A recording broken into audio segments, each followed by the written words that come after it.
Shalom, shalom. Notre Dieu est merveilleux.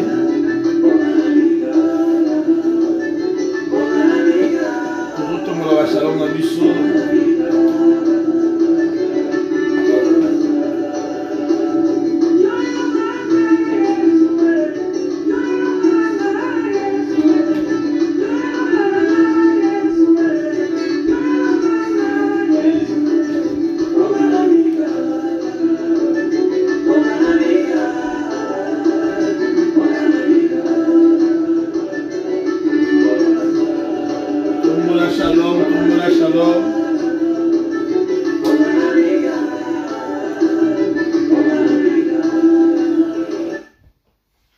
Tumbola shalom, tumbola shalom, Zamba Zamalam, tumbola shalom.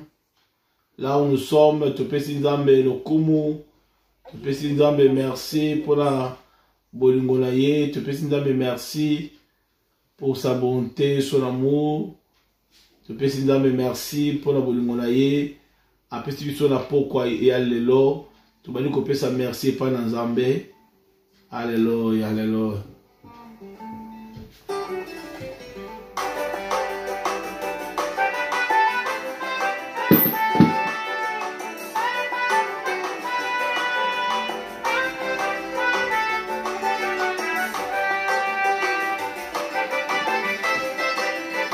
Alléluia. Andi kopesa merci pa na Nzambe.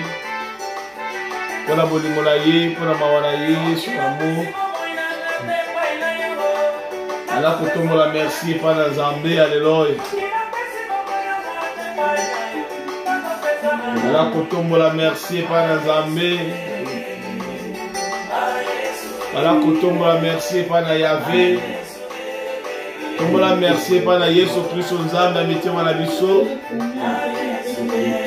Tombola merci pa na oyo aleki na nyonso.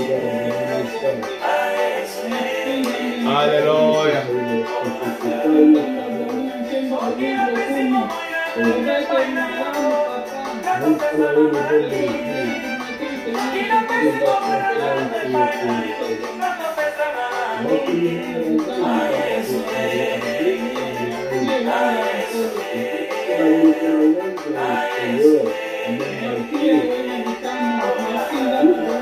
Alléluia.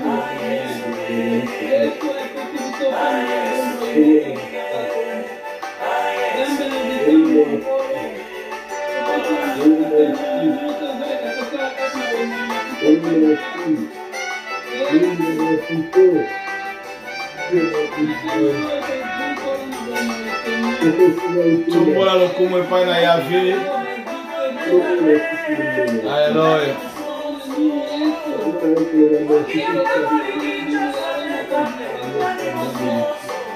Tumbola lokumu epai na Nzambe. Alléluia.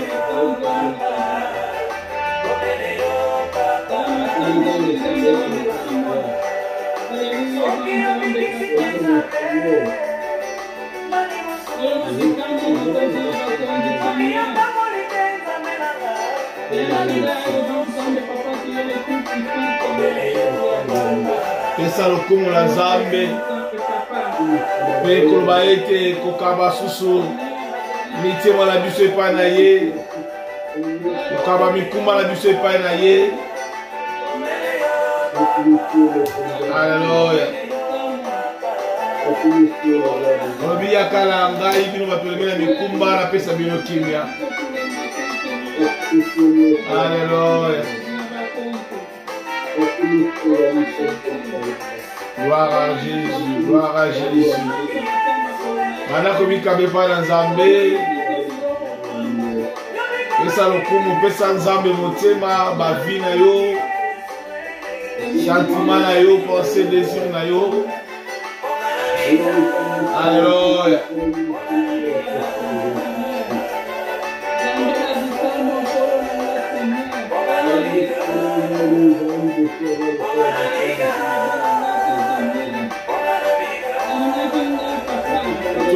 Tombola lokumu epai na Nzambe. Alléluia.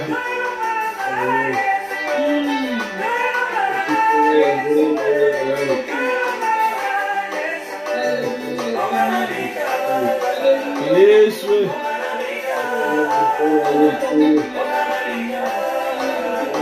Alléluia.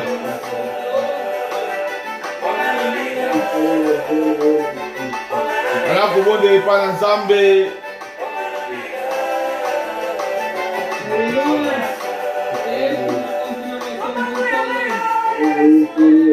Kotika molimo santo na zamba le la biso la pourquoi le Loba molimo santo zambe parle-moi, ajoute plus dans ma foi. Alors le Saint-Esprit Dieu parle-moi. Saint-Esprit Dieu parle-moi, ajoute plus dans ma foi. Parle-moi à travers l'homme que tu as choisi aujourd'hui.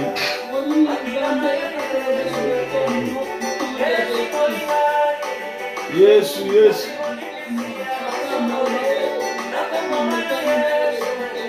Alléluia.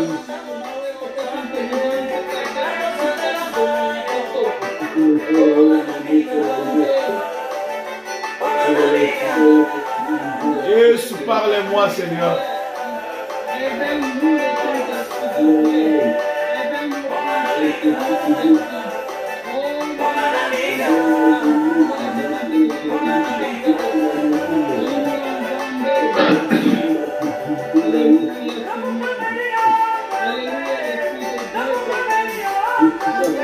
Alléluia. Merci Saint-Esprit pour ces moments de grâce que tu nous as accordés. De nous donner encore la parole, la santé, le fruit, la force, l'intelligence, la sagesse. Tes fruits dans nos vies, tes dons. Oh, alléluia. Zamba Zolokom Wapi. Tosenga epai ya mama Weven. Alléluia. Wapi tosenga epai mama Weven la bondele pa na Nzambe. Kotika maloba na Nzambe, Nzambe alobela biso pendant une minute mama Weven la bondeli. Au nom de Jésus. Alléluia. Amen. Alléluia, mon continent va conduire, Seigneur. Nzambe na bisambo, papa, tobele milongo Nzambe, tobele milongo Nzambe. Oya kwa tise biso puissamment, Seigneur. Oya na Nzambe yaka, tondisa biso na sagesse intelligence, Seigneur. Afin que tozwa maloba, oya kozuma lelo na kati na malobi na tei na yo, motani na yo nkolo. Ezala maloba oyo kozambiki momo inabise, changer momo inabise, kopesa biso sagesse intelligence, afin que tozwa parole wana tokoka kotia yango en pratique, to respecter ba principe ya Nzambe. O nkolo, papa natiki motei na maboko na yo papa, motei wana ali mwa papa yo ndo ozala papa kabana sanga kata force to ya kabana oyo kozoba kaka na yo Seigneur, tondei na maboko ne anza ndeka kumamba oyo koutiliser Seigneur. Et ozala Nzambe oyo koparaître kaka na kati maloba na ye, na kati ba pensée na ye Seigneur. Oh maloba wana kokwea papa ezala lokola mai oyo kozala kobenir biso changer bomoi na biso puissamment Seigneur. Totiki nyonso tuna maboko na yo papa, totiki yo kamba, totiki yo diriger biso papa. Na kombo na Yesu papa, yango tobele tolobi gloire et louange à toi Seigneur Jésus. Gloire et louange à toi Seigneur Jésus. Wapi na yoki mongongo ya papa la biso pe aza na kata ligne apôtre Miguel Mavatiku amemili biso azali azate wapi tozo ya mama la moko motei papa la biso. Mon père dans la foi, papa, Moulenda Joseph, l'ancien, mettez Yesu Christ sur maboko makasi, mettez Yesu Christ sur maboko makasi. Gloire soit rendue à Jésus, notre Dieu. Merci, alléluia. Okay. Gloire à Jésus. Gloire à ton nom. Merci, merci, merci. Si réellement nous sommes contents que d'être lobby, merci Jésus-Christ de Nazareth. Merci Jésus-Christ de Nazareth. Ok. Seigneur Dieu, un grand merci, la grâce au permettre à la canal, ya mal pour que bisoban na yo tobika bolamu pesa biso ya libela libela na ekulusu mokolo lelo na mabota na bafamille na biso. Merci molimo na yo mosantu azali motei malamu de atei biso lisusu apamboli moto nyonso akati occasion ya kolia lisusu bile ya molimo na tina bomoi na ye na kombo na Yesu na bondeli boye pe mwana na nzambe moko aza na ligne nde alobi lokola mutu moko. Merci Seigneur Jésus-Christ. Merci Seigneur Jésus-Christ. Amen. Ok, merci. Kolo pambola na bolingo alakisi tomona lisusu lelo na mikolo ebele leki azali nzambe ya makambo na ye. Merci. Mpona kozala biso ntango te parce que tokotika ntango nde losambo ezala mwa mingi ite ya oyo esengi tokabola lelo ezolobela biso kaka la foi accorde l'esprit de Dieu dans la vie de l'homme. La foi accorde l'esprit de Dieu dans la vie de l'homme. Nasengi évangéliste atangi biso na Galates chapitre 3 verset 1 à 5. Galates chapitre 3 verset 1 à 5 de notre évangéliste Kuba Ejide atangeli biso esika likanisia bisolo na biso euti na tina bomo ya biso bana. Amen. Nous lisons la parole de Dieu, Galates chapitre 3, 1 à 5. Aux Galates dépourvus d'essence, qui vous a fasciné, vous, aux yeux de qui Jésus-Christ a été peint comme crucifié. Voici seulement ce que je vais apprendre de vous. Est-ce que par les œuvres de la loi que vous avez reçu l'Esprit ou par la prédication de la foi? Êtes-vous tellement dépourvu de sens? Après avoir commencé par l'Esprit, voulez-vous maintenant finir par la chair? Avez-vous tant souffert en vain? Si toutefois c'est en vain, c'est lui qui vous a accordé l'Esprit et qui opère des miracles parmi vous, le fait-il donc par les œuvres de la loi ou par la prédication de la foi? Amen. Amen. Amen. Ikawa landi na matangi wana abeteli balobanzambe wana maboko parce que ezali minda pona biso. Ezali mbeli pona kokata basinga nyonso. Lilobo beteli maboko ezali marto ebukaka mabanga nyonso ya molili. Amen. Liloba wana ezali moto ezikisaka d'infection microbe nyonso na mai na makila ya moto. Ndenge obeteli yango maboko ekokisela yo ba effet oyo na kati na vie na yo. Amen. Na banze ezali lendisi oyo ezali kotombola kondima ya mokristo moko ti mokolo Yesu akozonga okotikala oeshuwe te, okotikala kosede te, okotikala owanga na Yesu te na kati ya bomoi na bino. Tozi yango na Galate liloba oyo euti na mosali na Nzambe na kombo ya Paul oyo azalaki motomboki ya eglise akutani na Kristo azwi kondima azwi Saint-Esprit abandi kosalela nkolo ndenge nkolo alingaki amema sango na ye partout. Na Galate ezalaki mboka oyo bazalaki bana ya Nzambe kasi na ignorance babandaki kosalela mingi idolatrie ezali mosala oyo epesaka nano Nzambe kanda liboso koleka nyonso. Malgré tout bandaki kosala yango ezalaki lisumu. Le salaire du péché c'est la mort, mais batikalaki kokufa te bazalaki na lisumu ebotaka liwa po bazalaki bana ya Nzambe. Mwana Nzambe nyonso ata ayebi nano Yesu te tant azo vivre dans le mal, akotika akokufa te na ko vivre ba conséquences négatives. Et kotinda ye aluka nzambe. Alors tango bayambi sango malamu bazwaki bolimbisi bazwi kondima bakamati Saint-Esprit babandi kosalela nzambe. Alors na motu ya thème oyo tomoni tolobi la foi accorde l'esprit de Dieu dans la vie de l'homme. Kondima ezali kopesa nzela ezali kosalisa molimo ya tata nzambe ekota na vie ya moto.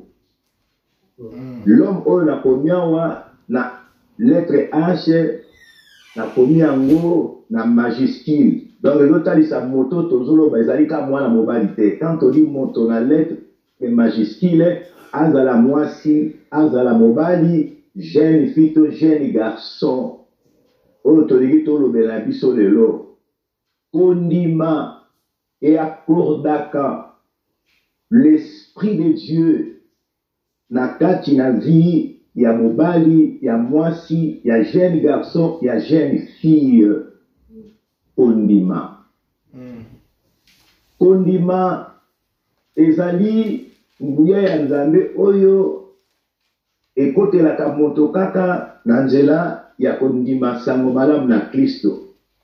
Okomona base ya likambo ezali mpona kopermettre moto nyonso azali na nkona na nzambe na génération ya lelo na temps ya lelo ayeba kopermettre tata nzambe azala na ye atambola na ye na nzela ya molimo na ye.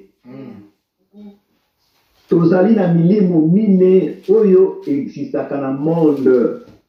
Un, c'est l'esprit de Dieu.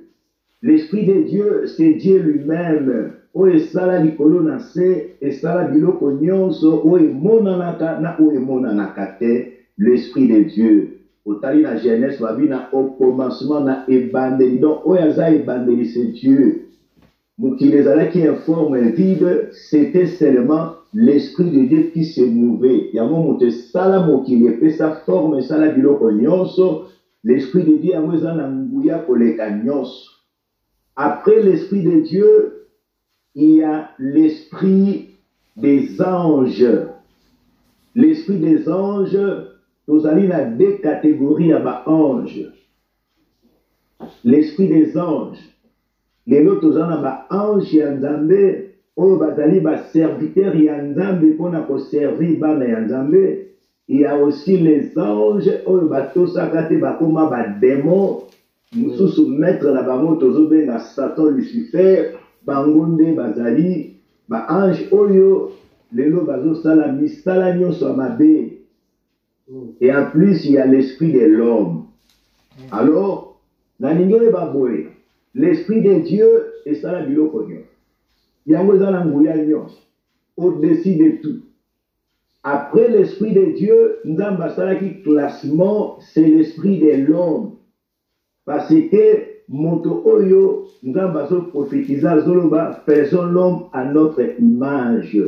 Donc mutu azalaki na makanisi ya tata nzambe avant même ba ange ba seulement c'était l'homme. Après Dieu c'est l'homme. Après Dieu c'est l'homme. Si malango nzamba zuli kanisi ya ba ange. Ba ange ne ba kabwa ni balé bazalaka kabu moko me ba kabwa ni balé. Donc il y a 4 esprits qui existent sur la terre. L'esprit de Dieu, o esali biso nyonso ezali na posa ekonza mutu.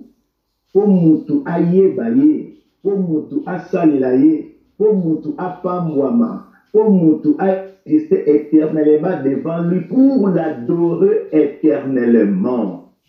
L'esprit de l'homme esalema ki pote molimo ya nzambe ekota kati na ye moto wana abanda kosalela nzambe abanda ko servir nzambe pe abanda ko adorer ye éternellement.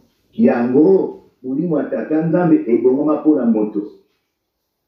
Alors les deux esprits etikali les esprits des anges nzamba bongisaki ba ange bazala ba serviteur na ye po basalisaka biso bana na ye na ba besoin.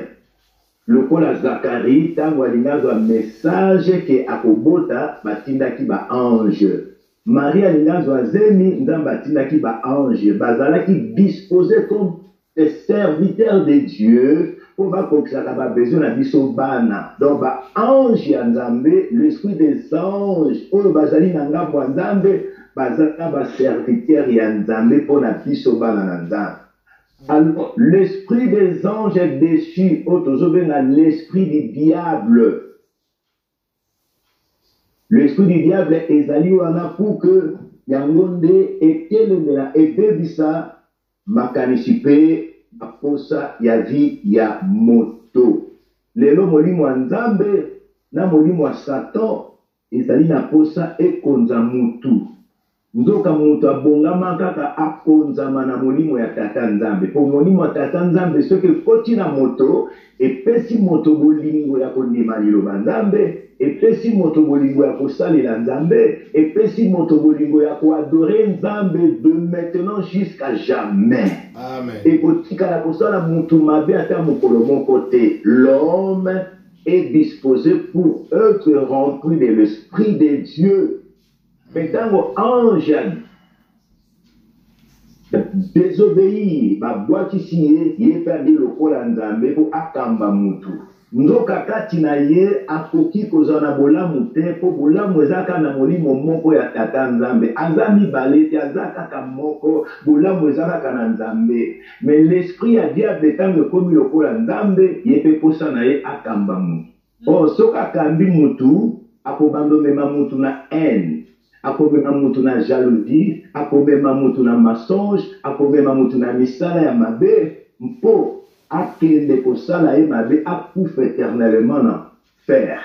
Alors, na yango ekosaka bakokola biso. Nini toitoloba na mokuse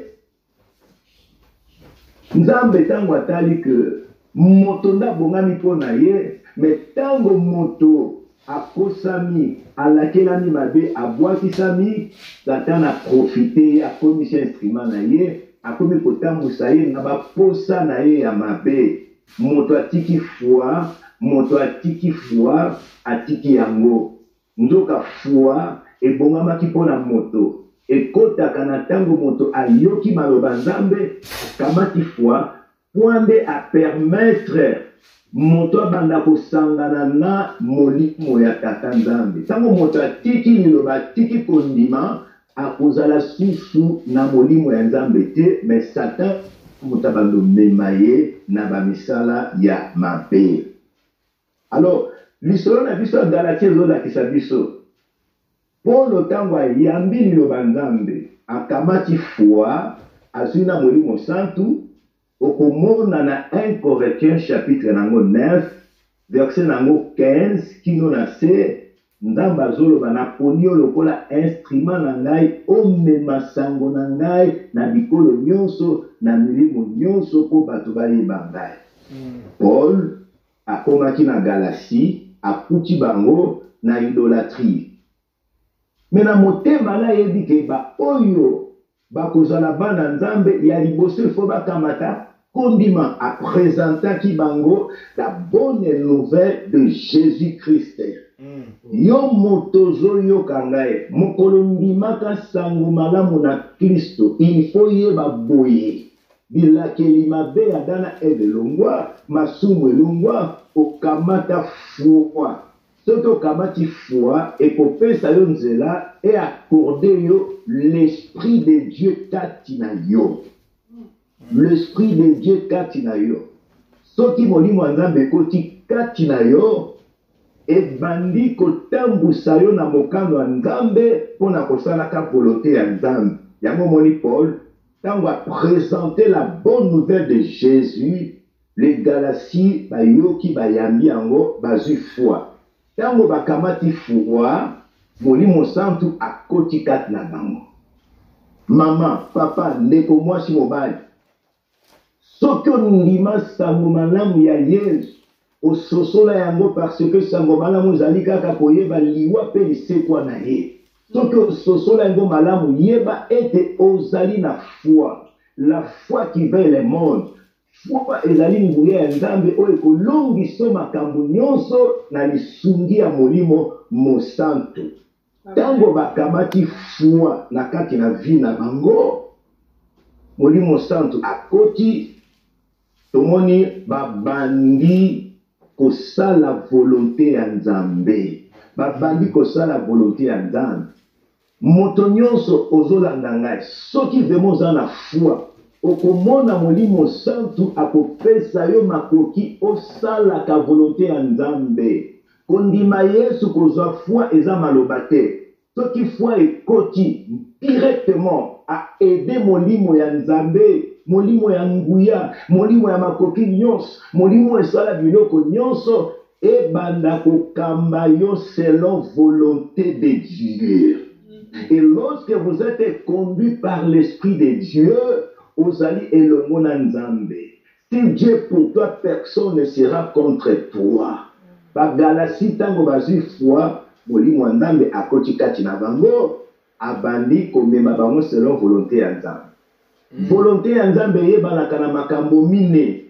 Yo tozolanda ngai, zala lokolo zwi thermomètre ozotala foi na yo, soki oza na foi ya solo molimo santo azali wana. Soki molimo santo azali akomema yo na ba volonté mine. Oh, gloire à Dieu. Ba volonté mine oyo yango ekosala que Satan akotikala kozwa place te na vie na yo. Ba démon bakotikala kozwa place te na vie na yo. Les sorciers bakotikala kozwa place te na vie na yo, parce que l'Esprit de Dieu qui est au-dessus de tout esprit est ensemble avec toi. Akopesa yo makoki o bandosala volonté na ye. Ba volonté na ye ezali mine. Volonté ya molimo santu soki koteli yo na nzela ya kondima, okomona makambo mine oyo ekokoma lokola vie na yo. Makambo mine oyo ekozala occasionnel te. Makambo mine oyo ekozala lokola vie na yo. Deke komi vie na yo, otikali molongi ya libela. Soki nzambe balonga kete yo pe bakolonga yo te. Soki nzambe babebisa kete yo pe bakobebisa yo te. 1 Jean 4:17 lobi tel il est tel nous sommes. Ndenge nzambe azali ndenge yo po kokoma. Malgré na nzoto bomoto mena lobi kibonzambe ekovanda kati na yo. Tango bandi ko vivre ba volonté mine oyo selon molimo mosantu.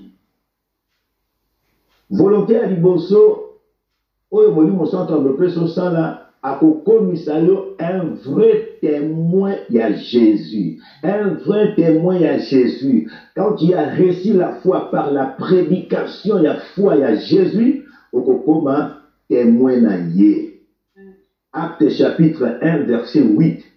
Alobi na bayekoli atamboli na bango 3 ans et demi. Tango nanu bazwaki molimo santu te, bazotambola na Yesu, Pierre awanganaki Yesu. Pierre azotambola na Yesu sans Saint-Esprit, Satan a réclamaki alia ye lokola fourment. Pierre azotambola na Yesu sans Saint-Esprit, alobi na Yesu nazolanda yo nakozwa nini na vie na ngai. Po azangaki Saint-Esprit, mais il est ensemble avec Jésus. Mais mokolo Yesu akufi asekwi, avandi na bango 40 jours, a présenté bango sous la bonne nouvelle du royaume, ayebisi bango, bozali ba oyanga, il faut bosala makambo minene koleko nga na salaki.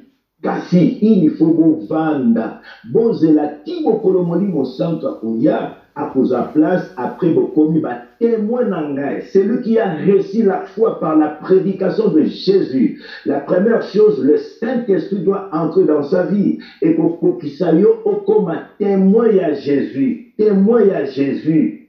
Yom tozola nanga, si tu as la foi, tu as le Saint-Esprit. Aliboso volonté nzambe okokoma témoin ya Jésus. Kokoma témoin ya Jésus okobanda koloba makambo ya malamu oyo nzamba sali yo na bato oyo namba yebi Yesu te. Nous sommes sauvés pour sauver aussi les autres. Yaya bavanda ki bazeli molimo santu tango akiteli bango tomoni Pierre oyo awanganaki Yesu na bana basi atikala suku wanga na Yesu abandi ko témoigner Jésus. Il commence à témoigner Jésus. Balingi me ba bomaye alobi vomie bobomanga mena kotika te ko témoigner Jésus parce que asi a commis témoin ya Jésus. Yaya Landanga, il a fait ça. Il a mis balé tel exemple de Jean 4, verset 4 à 39. Moi, cela qui moi mais sans la foi, sans Saint-Esprit, a combattu instrument à Satan, à l'osala qui numba. Mokolomo kwa zimi bali mitano. Tangu ya motoba linaya akutani na Yesu. Accepter connaissance à Jésus et boti foi katina ye. Mbala moka te ko témoigner na Samarie na kutani na moto yo na zelaka directement comme témoin à Jésus. Si tu as la foi, au sein d'un Saint-Esprit, première volonté, c'est la volonté de Dieu. Tu dois devenir un témoin. Pourquoi nous avons comme un témoin? Parce que ce comme témoin, il y a combien d'avocats? Un avocat a défendu un client. Même au bêta qui dit pas que ça qui erreur, mais un avocat a défendre. Yaya moto ya témoin na Yesu, yeba Jésus a commis avocat ya vie na yo. Bakoluka ba samedi sayo ba salo maben mokomona véritable avocat Jésus, il va intervenir dans votre vie. Amen. Parce que aux alliés témoins na hier. La première volonté, c'était ça, être témoin de Jésus. Volonté a dit balé na montoisie, foi Moni mon centre à côté 4 naïe, au comment la volonté à m'y au comment un véritable intercesseur pour intervenir dans ma vie ya batomo susu, dans ma vie ya batomo susu. Le cola Anne, dans Luc chapitre 2, 36 à 38. Anne, si ma cause à foi, moni mon centre à côté 4 naïe, balobi cette femme. Depuis après l'hiver, mon mariage, avant d'une église, pour témoigner, pour évangéliser, pour intercéder, intervenir.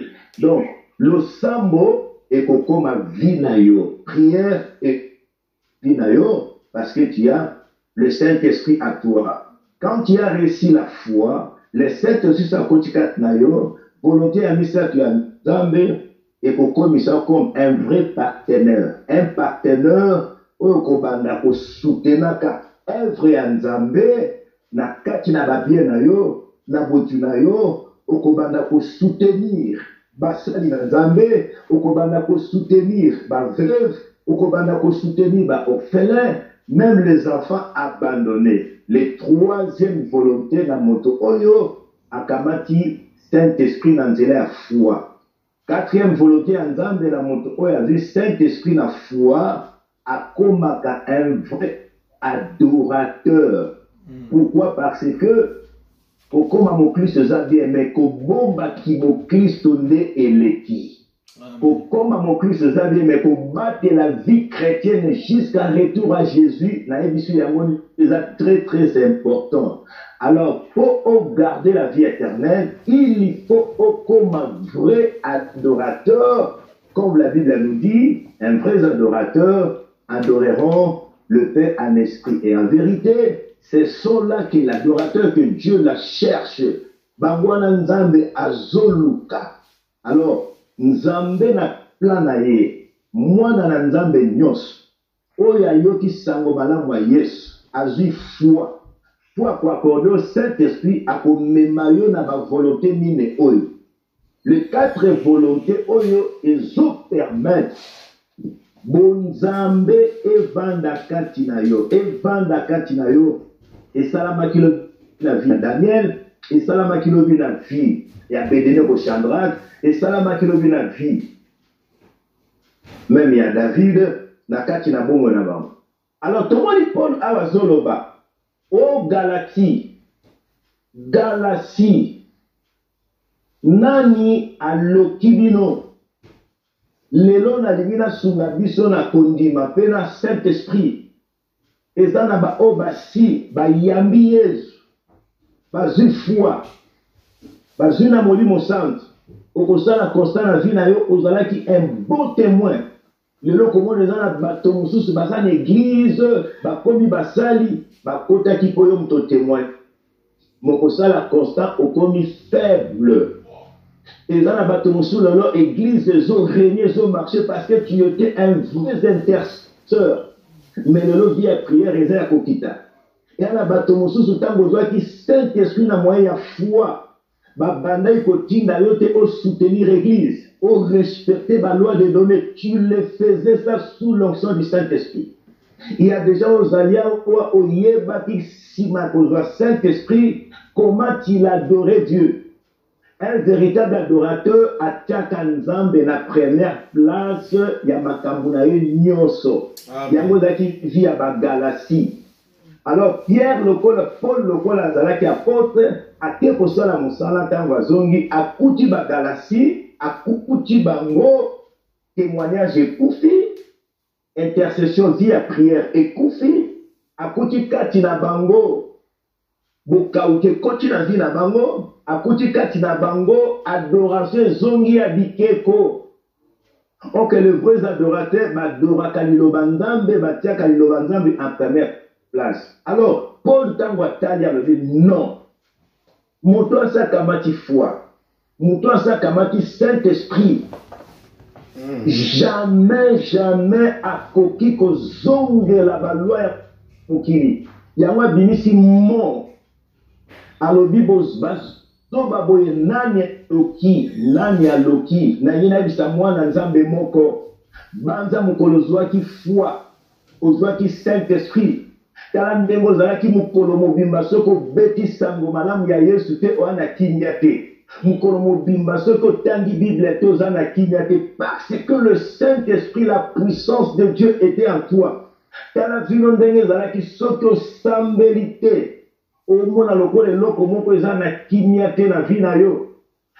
qui ont respecté la loi de notre ceux qui ont l'équilibre dans l'adoration, qui savent comme que les alités. Parce que vous êtes conduits sous l'onction du Saint-Esprit. Cette vie-là, Nemo Bandi Ango, jusqu'à l'infinité.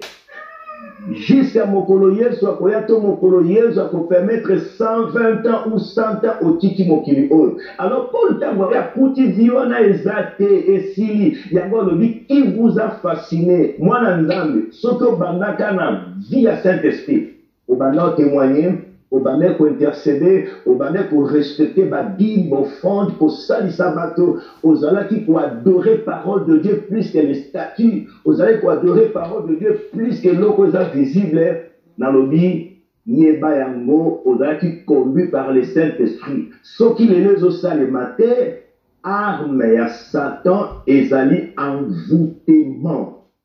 Arme à Satan pour récupérer moi na yanzambe o aza déjà na foi moi na yanzambe o aza déjà na Saint-Esprit. Satan n'a pas zongisa yo na maboko na ye asalelaka eloko babengi envoûtement. Aujourd'hui j'ai dit à l'élo nzamba tinga na motema ba porte nyonso envoûtement o efungwama il faut ekangama au nom de Jésus.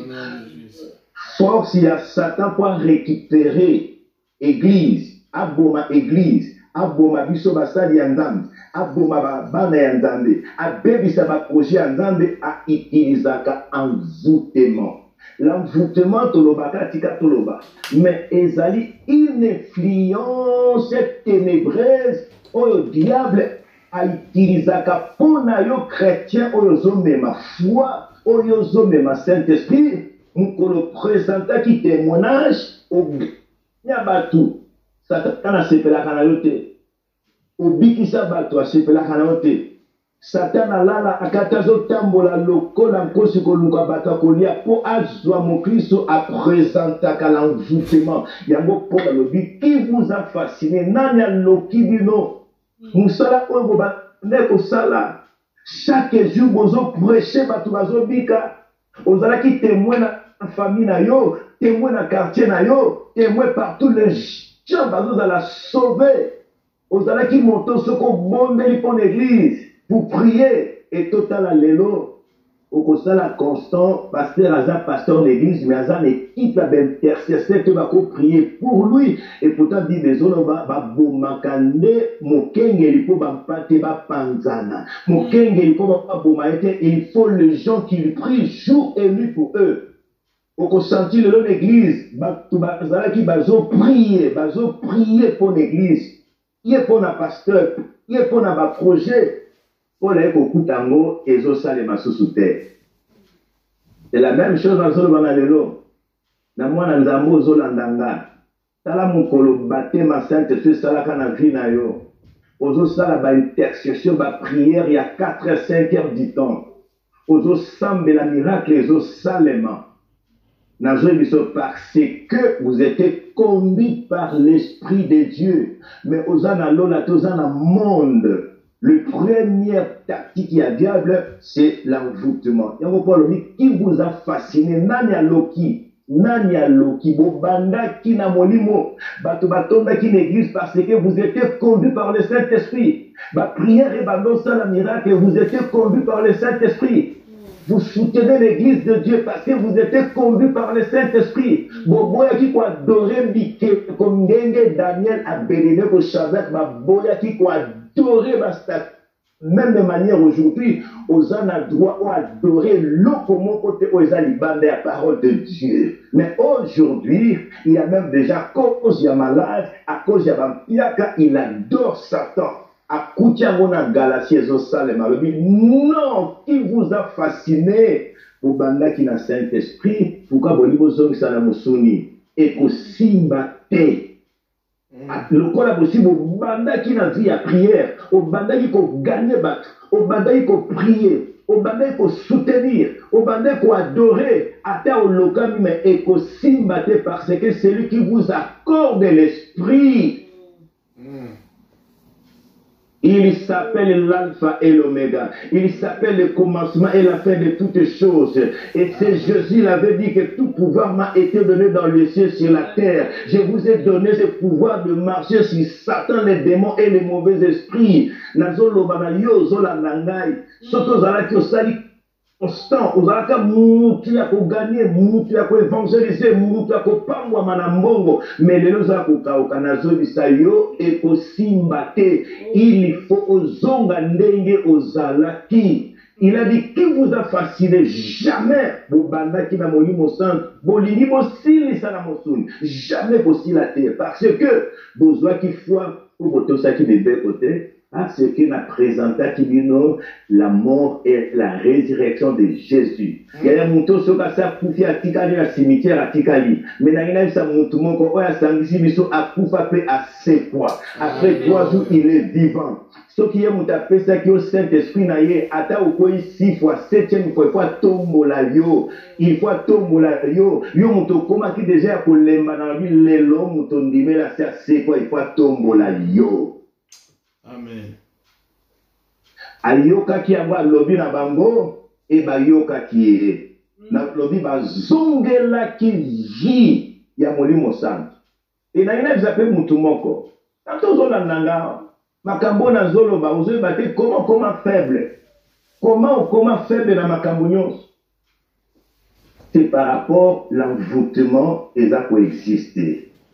Envoûtement pour longang.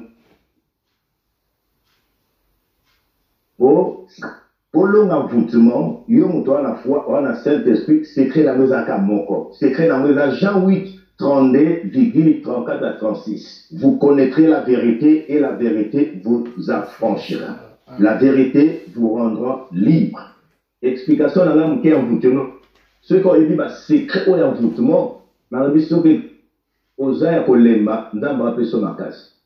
Il y a peu de la nation, aux airs makas. Okotika la kozala mvutete ki mokolo ye so koya soko bi sekele oyo yo moto makasi okotika la kozala mvutete yo pe moto ndimaka yesu moza kokoya na lobi lelo nzamba kotele misayo okoyeba solo ekotele misayo solo ekokangola yo solo ekopambola yo yo pe ona no koite solo ekobatela yo parce que la Bible eza na bato pe balukaka bazala envoûté lokola Daniel, lokola bébé pour Shadrach, Meshach, envoûtement si makabangote.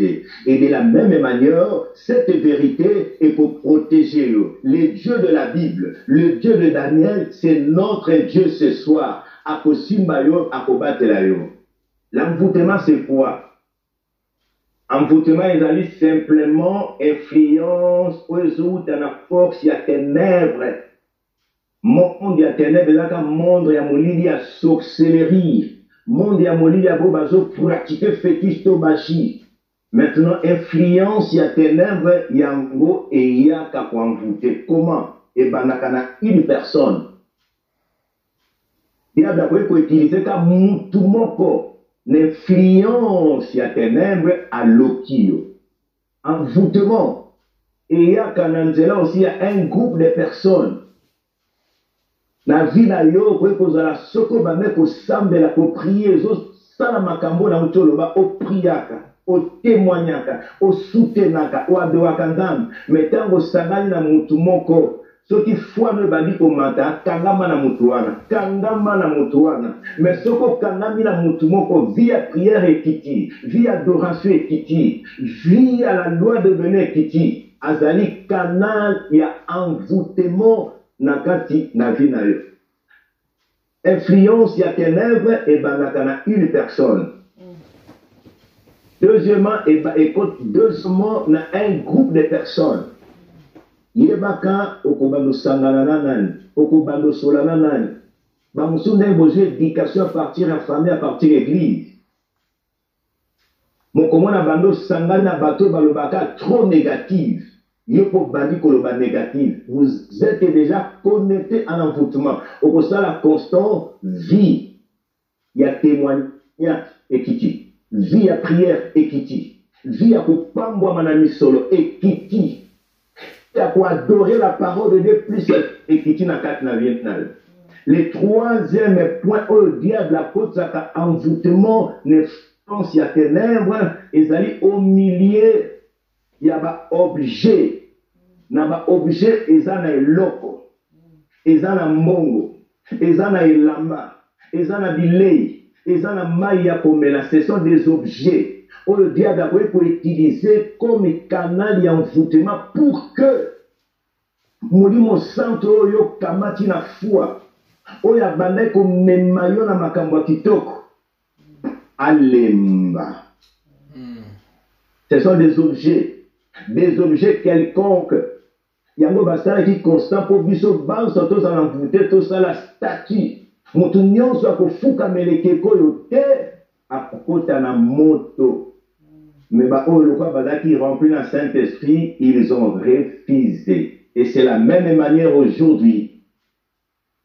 Manœuvre Satan na zo sala na vie abatonion se base à l'envoûter. Le maman, papa, à la vie. Voilà le bibino moto banda ki na molimo parce que bozwa ki foi. Nani a loki bino. Camarade nino a lokio. Groupe nino kota ki elembisi yo. Et loko nino zwa ki olia ki omeli elembisi yo.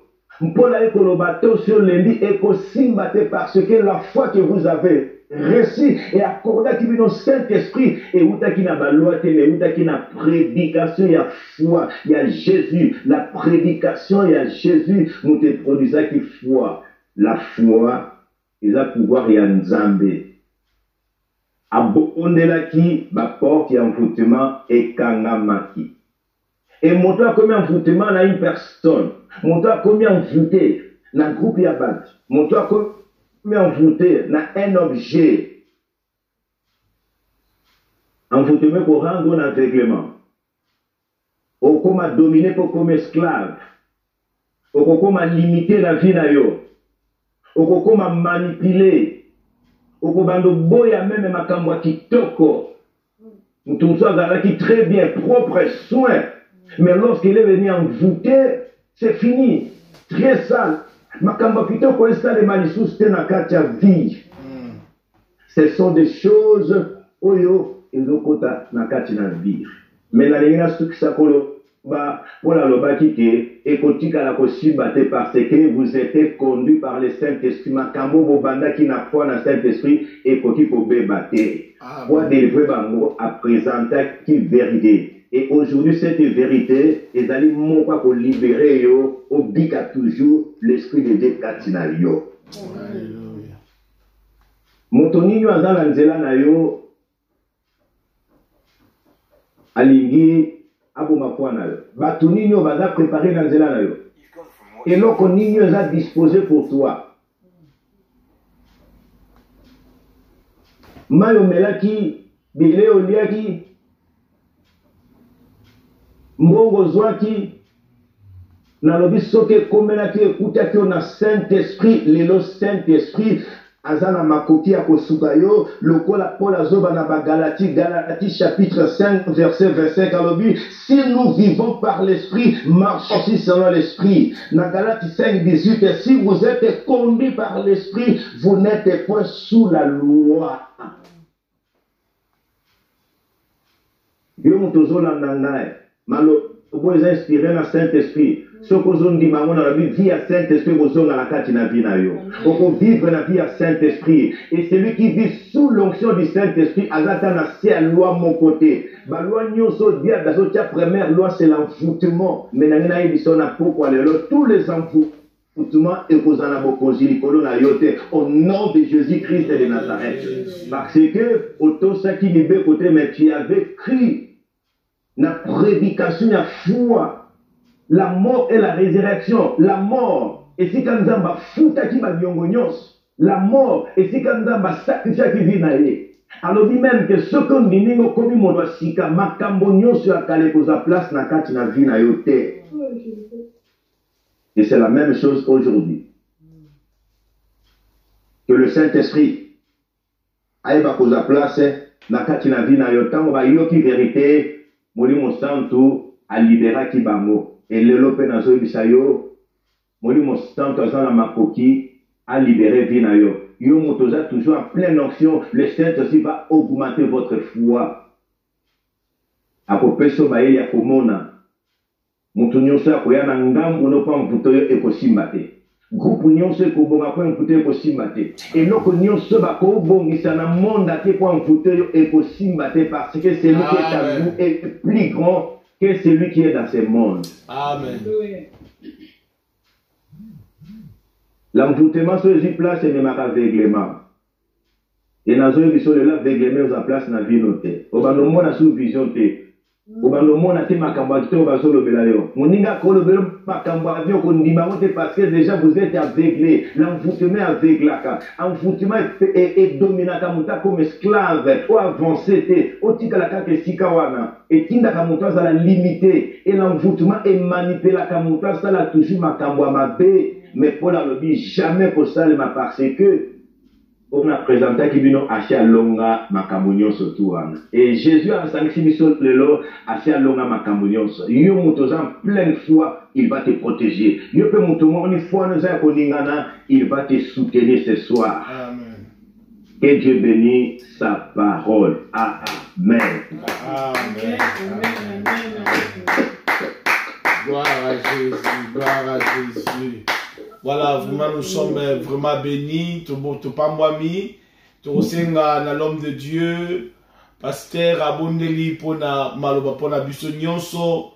Pe wapi biso tokoloba amen. Pe to tikali ko continuer ko bondela tina na maloba na Nzambe. Mosai na Nzambe. Notre papa, le pasteur Moulenda Joseph Lancy abondeli pour la parole de Dieu. Gloire à Jésus. Totie maboko na biso na mitema. Yo pe muto andi maloba o soki nanu Yesu azalaki na place na yo te aponaka bilongi te mais aponaka mitemo etutami kota kati na ye il va te protéger et yo oyo sondima ye banda kosala maintenant thermomètre ya température ya foi pe ya Saint-Esprit. Regardez comment par jour, par semaine, par mois, ce que vous avez continué l'église dans le monde, tu le faisais ça aujourd'hui. Au salam soute, prière dans les hommes sa vie na yo. Seigneur Dieu, qui a mis dans mon cœur ces mois, cette année, qu'il faut marcher selon l'esprit pour n'accomplir jamais les désirs de la chair. C'est par la foi qu'on a reçu l'esprit de Dieu. nazobondela baoyo nyonso bazwaki foi molimo santo ekotaki kati na bango kobanga ezalaki te balonga malade balonga baproblème bablocage l'incompréhension balongaki yango à cause ya présence ya Saint-Esprit batela bango simba bango longisa bango soki lingomba bien témoigner que Jésus est vivant à cause de la foi, à cause de la Saint-Esprit, miracle salami, à cause de la foi, à cause de la Saint-Esprit, na joie guérison, à cause de la foi, à cause de la Saint-Esprit, na bala, na bota, na longa, na voyageur. Mais aujourd'hui, devant ma problème, bazima koki balemba batalela mokili adorer diable, je l'arrête ces mots au nom puissant de Jésus. Papa na bondelio ba oyo sala miracle kat na bango renforcer la puissance de la foi sous l'onction du Saint-Esprit. Na la kio muto landingai molimo santo aza ami fidèle aza la partage na yo na tongo na midi na pokwa atambola na yo Bibelo bisoko tamboli elongo na ye ezana mobeko mweko kokanga yo te soki mobeko kokanga yo te envoûtement pe kozwa yo te sorcellerie kozwa yo te possession kozwa yo te et je l'arrête aussi tout le chemin oyo bongami na nzela na yo po ozala envoûté na zokangango au nom de Jésus-Christ de Nazareth. Molimo santo azali likolo na yo. Place Olingo Tchalokolo, Saint-Esprit, à la première place, Yako Tchalokolo. Place Olingo, la Sainte-Esprit, à la Moutalibossé, Yako là, la place Nayo. Salutation, nous sommes fait sa moto, Saint-Esprit, à la première personne, Yako Simba, le beau que nous fait ça, yo, salut. Dile, Yoko, Lia, Mayo, comme la Moutou, comme Mata, Vio, comme Mata, partout, Kotambola, le Saint-Esprit, où il a ressuscité, qui Jésus, le troisième jour, qu'il fait la marche ensemble avec toi. Et très saint, merci. Aza la partage, il y a l'église, aza la partage, il y a ma démarche, aza la partage, il y a année oil. Néni molimo santo a battu les fois na biso depuis le mois de janvier jusqu'aujourd'hui le 22e jour. Il y a mois de juillet, je réclame tant que mon saï na Nzambe, molimo santo a komoni sa biso 2021, 2022. Molimo santo a komoni sa biso 2030. Molimo santo a rokoto na 2050. Molimo santo komemoti na 2060. À cause de la foi, à cause de la pratiquer volonté à Nzambe. Notre Dieu, merci. Il m'a à la partage à peuple nayo. Na premier volet, il y a liloba nayo, na jeudi à lelo. Montonio soit lundi, andini, au réveiller, au baxelier, au pamolier. Na komona Yesu, na lisinga molimos. Santo ne na boneli e mutu moka kondima mwana Nzambe alobi merci Seigneur Jésus-Christ. Merci Seigneur Jésus-Christ. Amen. Amen. Amen. Amen. Amen. Que Dieu vous bénisse. Dieu vous bénisse. Ceux qui sont zongité, tokomonana, tokoyokana pe, tokokabola liloba Nzambe. Amen. Amen. Amen. Amen. Vraiment, nous sommes bénis, bisika tozali, Nzambe, apambola biso, wapi topamomaki, bisiko zali, ozui radio, au cher yango, au kaboli yango, au pesi yango pabandeko nyonso, au bazala bisika la bisika bayoka yango, afin que bato babika. Tika Nzambe, apambola biso, maloba oye simbami, na mitema, ebota konima pe l'esprit de Dieu, atambosa biso, Zamba pambola biso tolobi boye programme na biso ezali tokutani lobi na ngonga ya 21h soki yesu azongi te tokutani lobi. Bye bye, bonne nuit, see you tomorrow, we see you tomorrow, bye bye. Alléluia.